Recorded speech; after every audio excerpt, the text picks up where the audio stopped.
श्री स्वामी समर्थ. कार्तिक महिन्याची कालाष्टमी म्हणजेच कालभैरव जयंती. उद्या बुधवारी कालभैरव जयंती आहे. वर्षातून एकदाच हा दिवस येत असतो. या दिवशी आपण कालभैरवांची पूजा करत असतो. कालभैरव हे कठोर शिस्तीचे आहेत. कालभैरव म्हणजेच भगवान शिवांचे एक अवतार.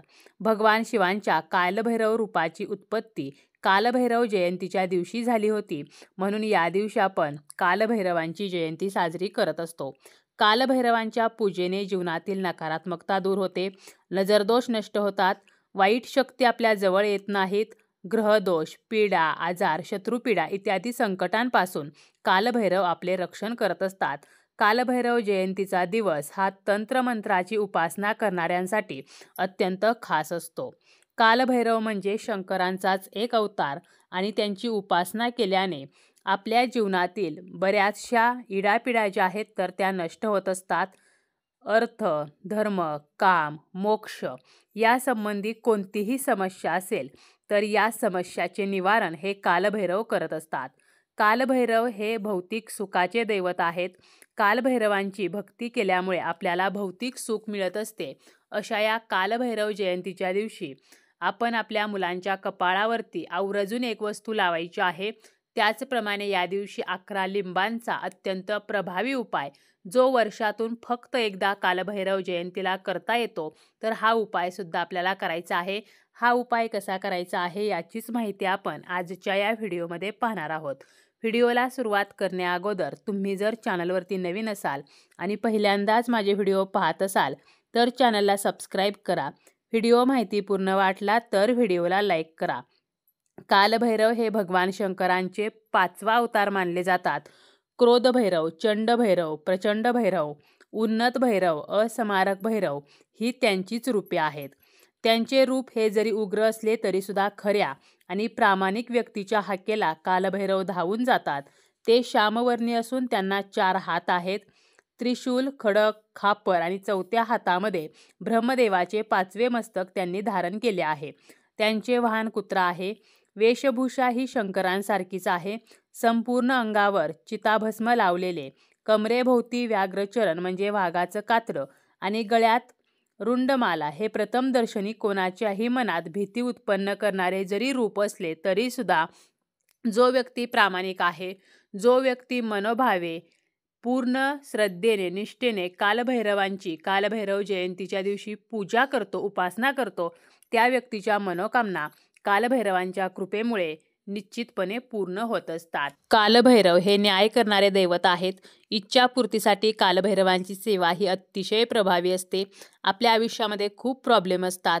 जर आपला नवरा व्यसनाच्या अधीन गेलेला असेल किंवा आपली मुले आपलं ऐकत नाहीत, वाईट संगतीला जर मुले लागलेली आहेत किंवा मुलांना गुटखा, सिगारेट, मावा, दारू यासारखे व्यसन लागलेले आहे, आपली काही कामे जर अडकलेली असतील तर आपण अत्यंत प्रभावी असा 11 लिंबांचा उपाय करू शकतो. तसेच ज्या महिला आहेत तर त्या आपल्या पतीच्या प्रगतीसाठी किंवा आपल्या मुलांच्या नोकरी व्यवसायासाठी सुद्धा हा उपाय करू शकतात. बऱ्याच वेळेला आपल्या घरामध्ये खूप पैसा येतो परंतु त्या पैशाचा गैरवापर केला जातो. आपल्याकडे जी लक्ष्मी आहे तिचा चुकीचा वापर केल्यामुळे लक्ष्मी जी आहे तर ती आपल्या घरामध्ये स्थिर होत नाही. आपण खूप कष्ट करतो, खूप मेहनत करतो परंतु त्या कष्टाला हवे तसे फळ मिळत नाही. तर अशी कोणतीही समस्या असली तरी सुद्धा आपण 11 लिंबांचा प्रभावी उपाय करू शकतो. कालभैरव जयंतीच्या दिवशी दुपारी 12 वाजता आपल्याला शिवलिंगाची पूजा करायची आहे. आपल्याला या दिवशी कालभैरवांची सुद्धा पूजा करायची आहे. कालभैरवांचं मंदिर आजूबाजूला असेल तर त्या ठिकाणी जाऊन कालभैरवांची पूजा करायची आहे. कालभैरवांना आपल्याला नारळ आणि खडीसाखर अर्पण करायची आहे. तसेच काळे उडीद अर्पण करायचे आहेत.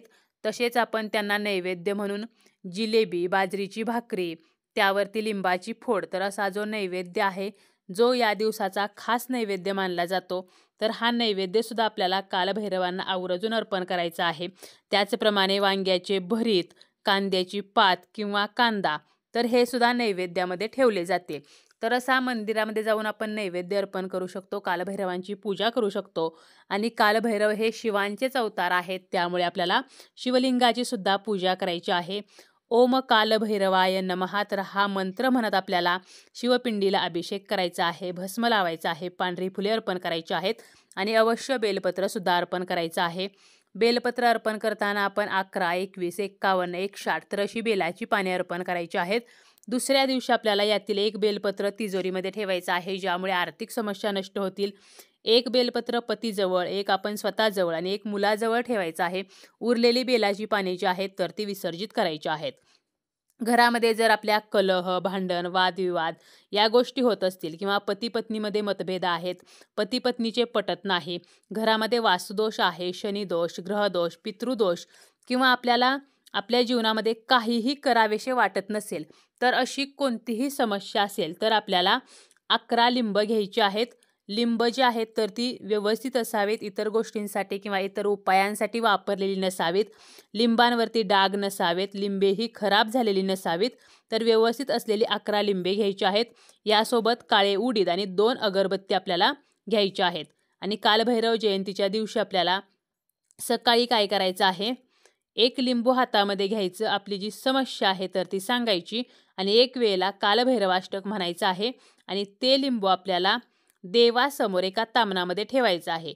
त्यानंतर दुसरं लिंबू घ्यायचं, पुन्हा आपल्याला कालभैरवाष्टक म्हणायचं, त्या तामणामध्ये ते ठेवायचं. तिसरं घ्यायचं, पुन्हा कालभैरवाष्टक म्हणायचं आणि त्या तामणामध्ये ठेवायचं.